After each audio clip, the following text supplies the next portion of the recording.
ইচ্ছা থাকলে নাকি উপায় হয়। লামিন ইয়ামাল পড়েছে ইনজুরিতে, আর ওকে নিয়েই কোচ সাজাচ্ছে মাস্টার প্ল্যান। একটা ম্যাচেও বসাবে না সাইড বেঞ্চে, দরকার পড়লে নিবে কঠিন রিস্ক। দে লা ফুয়েন্তে বিশ্বকাপের আগে অনেকটা স্পষ্ট করেই বলেছেন লামিন ইয়ামালকে তিনি বাই রোটেশনে খেলাতে চান।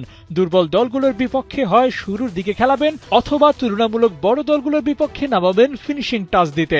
এর কারণটাও খোলাসা করেছেন, ডু অর ডাই সিচুয়েশনে যাতে লামিনের জন্য কোনোভাবে ব্যাকফুটে পড়তে না হয়। কোচের বিশ্বাস এই স্টাইলটা কাজে দিবে। বড় দলগুলোর কৌশল খানিকটা এমনই। এই যেমন লিওনেল স্কালোনি মেসিকে এই স্টাইলেই খেলাচ্ছেন গেল বিশ্বকাপের পর থেকে। এই কৌশলে সাপ মরছে, ভাঙছে না লাঠিও। মেসিকে যেমন পাওয়া যায় তেমনি অতিরিক্ত চাপটাও পড়ে না এলিমটেনের ওপর। বিশ্বকাপেও লিওকে ওরা এভাবেই ব্যবহার করতে পারে।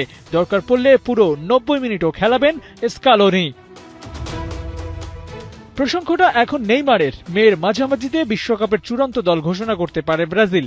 সেখানে নেইমারকে রাখা হবে কিনা সেই আলাপ হচ্ছে, কারণ ব্রাজিলের বর্তমান দলের সাথে 90 মিনিট ফুল রিদমে নেইমি খেলতে পারবেন কিনা সেটা নিয়েও প্রশ্ন উঠছে। তবে ওকে যদি টিম ম্যানেজমেন্ট খেলাতেই চায় তাহলে তো একটা ছকও কষা যায়। ব্যাপারটা তো দলের সেরা প্লেয়ারকে খেলানোর, তাহলে এই স্টাইলটা কেন নয়? স্পেন আর্জেন্টিনা তো তাদের স্টারের ব্যাপারে এই সিদ্ধান্তই নিচ্ছে। এখন দেখার পালা কার্লো আনচেলত্তির প্ল্যানটা ঠিক কেমন। গেল 24 বছরে ভালো দল নিয়েও প্রত্যাশা মেটাতে পারেনি ব্রাজিল। এবার টপ ক্লাস কোচ ইয়ং প্লেয়ারদের সঠিক ব্যবহারে ধরা দিচ্ছে সাফল্য। তাই দল ঘোষণায় এবার একটু বেশি সতর্ক ওরা। কোনো রিস্ক চায় না নিতে সেলেসাওরা। হিসাব নিকাশ করে বিশ্বমঞ্চে যাবে ব্রাজিল। হেক্সা মিশনে ওদের সাথে নেইমারও কি পাবেন নর্থ আমেরিকার টিকিট?